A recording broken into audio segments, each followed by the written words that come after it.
Mengapa patik, kapak, golok bisa menumbangkan pohon besar hingga bisa menghancurkan hutan belantara?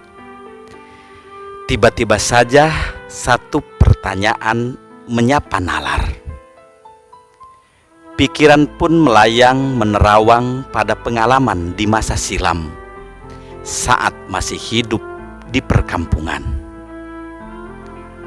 Mungkin kapak, golok, dan patik itu bisa menumbangkan pohon karena ada manusia yang menggunakannya. Namun, apakah seseorang bisa menumbangkan pohon dengan golok, kapak, dan patik semata? Jawabannya pasti. Seseorang tidak akan mampu menumbangkan pohon, menghancurkan hutan belantara kalau hanya mengandalkan patik, golok, dan kapak. Ia baru bisa menumbangkan pohon saat golok, patik, dan kapak memiliki pegangan.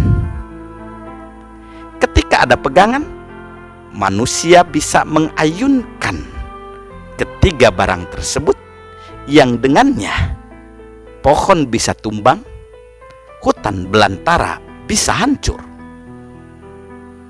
Sahabat tapakur, tidak ada ceritanya golok, kapak, dan patik tanpa pegangan bisa menghancurkan hutan belantara. Sehebat apapun seseorang, sekuat apapun seseorang, ketika ia hanya memegang kapak tanpa pegangan, memegang golok tanpa pegangan, memegang patik tanpa pegangan, alih-alih hutan belantara, pohon kecil pun akan sangat sulit untuk ditumbangkannya. Lalu, kira-kira alat pegangan yang suka dipakai untuk golok, kapak, dan patik itu dari mana? Jawabannya pasti. Alat untuk memegang golok itu berasal dari batang pohon. Dalam istilah Sunda disebut dengan perah.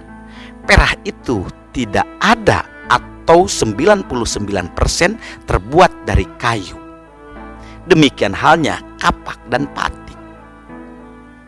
Kalau demikian adanya dapat dikatakan tumbangnya pohon, hancurnya hutan belantara disebabkan karena ada kayu yang mau dijadikan alat pegangan agar manusia bisa mengayunkan barang-barang tersebut.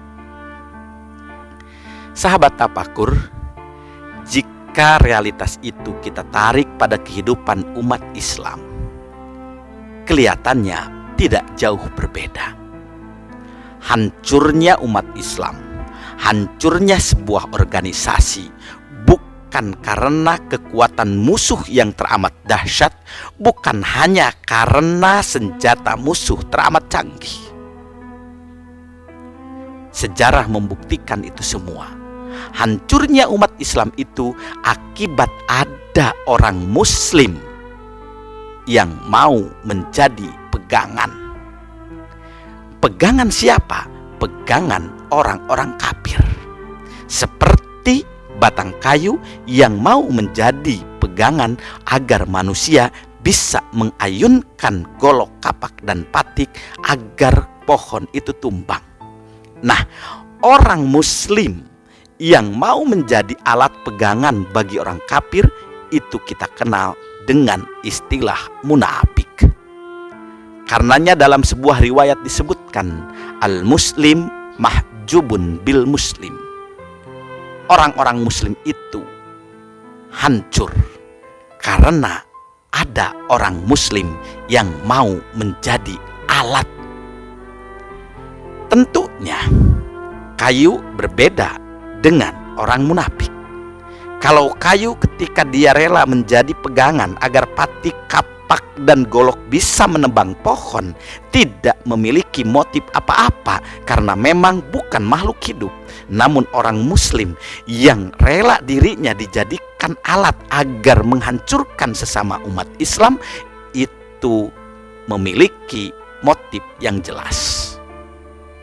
Motifnya adalah keinginan untuk memperoleh materi, keinginan untuk memperoleh jabatan, keinginan untuk memperoleh kemuliaan, yang dalam bahasa agama disebut dengan materi. Oleh sebab itulah, fakta ini mengingatkan kepada kita semua bahaya kaum munafik dalam menghancurkan umat Islam. Kita harus berhati-hati terhadap orang-orang nifak, karena organisasi kita bisa hancur, sekolah kita bisa hancur, bahkan komunitas masyarakat muslim bisa hancur. Oleh sebab itu, saat orang munafik datang membawa berita fatabayyanu, hendaklah kita meng-cross check, sebab orang munafik itu salah satu cirinya adalah kebohongan dan kedustaan, yang dari kebohongan dan dusta itu akan melahirkan khianat, mengkhianati sesama muslim, mengkhianati sesama organisasi, mengkhianati satu komunitas tertentu.